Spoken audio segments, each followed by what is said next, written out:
अगर आप लोग गूगल पे वर्ल्ड स्मॉलेस्ट कंट्री लिख के सर्च करोगे तो आपको वेटिकन सिटी का नाम दिखाई देगा।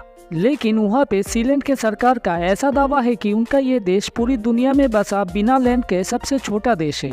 सीलैंड को किसी भी एस्टेब्लिश सोवरेन स्टेट द्वारा आधिकारिक तौर पे रिकॉग्नाइज नहीं किया गया है। उधर सीलैंड सरकार का ये क्लेम है कि उनके ये देश को जर्मनी द्वारा रियल में रिकॉग्नाइज किया गया था, क्योंकि जर्मनी ने एक बार उनके एक डिप्लोमेट को भेज के ये एस्टेब्लिश किया था। एनीवे, अभी इस झमेले में ना पड़ते हुए आप और हम दुनिया के सबसे छोटे देश की आगे की कहानी सुनते हैं। तो शुरू से शुरू करते हैं। सीलैंड के छोटी सी रियासत इंग्लैंड के साफोक तट के करीब बसा हुआ है और ये इंटरनेशनल वाटर्स में स्थित है। ये असल में दूसरे विश्व युद्ध के समय एक एंटी एयरक्राफ्ट प्लेटफॉर्म की तौर पे 1942 में बनाया गया था और उस समय इसको नाम दिया गया था HM फोर्ट रफ्स। ये उत्तरी सागर में ब्रिटेन के सीमा के बाहर बना हथियारबंद एक समुद्री किला था।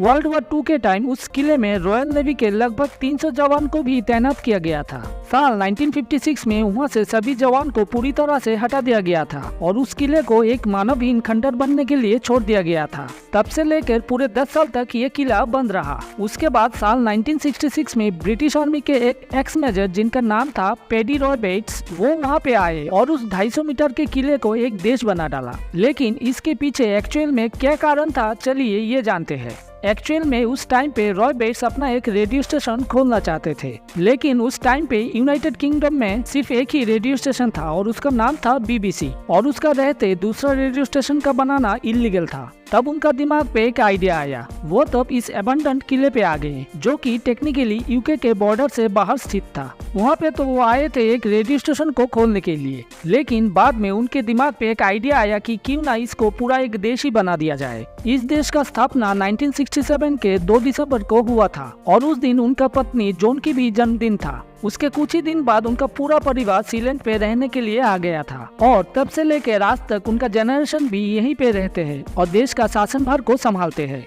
तो अभी आप अगर इस छोटी सी देश पे जाना चाहे तो कैसे जाए? ये देश यूके के समुद्री तट से महज 12 किलोमीटर दूर पे बसा हुआ है और वहाँ पे बोट से या हेलीकॉप्टर से जाया जाता है। आप अगर वहाँ पे जाना चाहे तो इसके लिए आपको वीजा भी लेना होगा और तो और वहाँ के मौजूदा प्रिंस से मंजूरी मिलने के बाद ही आप वहाँ पे जा सकते हैं। उस देश का फर्स्ट प्रिंस रॉय बेट्स के बाद अभी उनके 2 बच्चे प्रिंस लियाम और प्रिंस जेम्स वहाँ के शासनभार को संभालते हैं। वहाँ के फर्स्ट प्रिंस ने वहाँ के लिए नेशनल एंथम और नेशनल फ्लैग का भी डिजाइन किया था और तो और वहाँ पे खुद का कॉन्स्टिट्यूशन, पासपोर्ट और करेंसी जैसा सभी कुछ खुद ने डिजाइन किया था। अभी उस देश का खुद का अपना एक फुटबॉल टीम भी है। हालांकि ये फुटबॉल टीम फीफा के मेंबर नहीं बन पाया है, लेकिन लोकल टूर्नामेंट्स पे उनका ये टीम पार्टिसिपेट करता है। एनीवे, अगर आप लोगों में से कोई भी वहाँ पे जाता है तो पहुँचने के बाद पासपोर्ट पे वहाँ के इमिग्रेशन के स्टाम्प लगाया जाएगा और उसके बाद ही आप ऑफिशियली एंट्री कर पाएंगे उस देश में रहने के लिए। वहाँ पे रहने के लिए टोटल 7 बेडरूम्स को बनाया गया है और जो कि अंडर वाटर है। उसके साथ ही वहाँ पे एक kitchen, bathroom, hospital, living room, एक जिम और साथ में ही एक जेल रूम को भी बनाया गया है। और एक बार एक आदमी को उस जेल में 3 महीने के लिए कैद भी किया जा चुका है।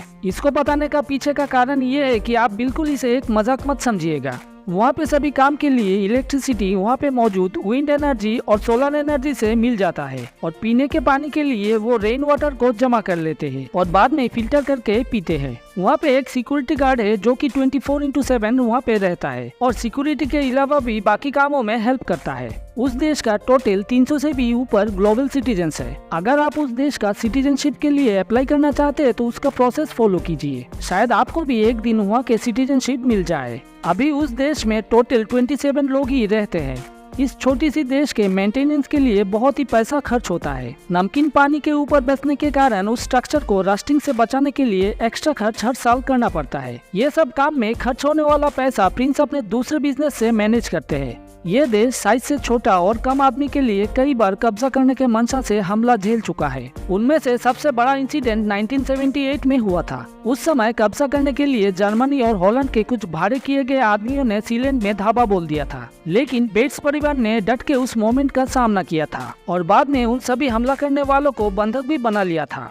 उसके बाद जर्मनी के एक डेलीगेट ने उनको छुड़ाया था और सीलैंड को एक छोटी देश की रिकॉग्निशन भी दिया था। इस देश की सिटीजनशिप को पाने के लिए हर रोज हजारों की संख्या में एप्लीकेशंस आते हैं, लेकिन उनमें से कुछ ही को उस देश का सिटीजनशिप दिया जाता है। इस छोटी सी हथियारबंद किला जो बाद में एक देश बन जाता है, ये सुनने में शायद ही आपको इजी लग सकता है, लेकिन असल में इसको बनाने के लिए बहुत सारा मेहनत और पॉलिटिकल और बाहरी मामले को झेलना पड़ा था, जो अगर डिटेल्स में बोला जाए तो ये वीडियो बहुत ही लंबा हो जाएगा। सीलैंड के प्रिंस का ये आशा है कि एक दिन शायद यूके उनकी इस छोटी सी देश को रिकॉग्निशन दे दे। तो क्या सीलैंड को रिकॉग्निशन मिलना चाहिए? इसके बारे में आपका क्या राय है, जरूर कमेंट पे लिखिएगा। तो अभी के लिए यहीं पे इस वीडियो को खत्म करते हैं। मिलेंगे नेक्स्ट किसी इंटरेस्टिंग वीडियो के साथ। और जाने से पहले अगर हो सके तो इस चैनल को सब्सक्राइब कर लेना और पास में लगा हुआ बेल आइकन को प्रेस कर लेना, इससे मुझे हौसला अफजाई होगा।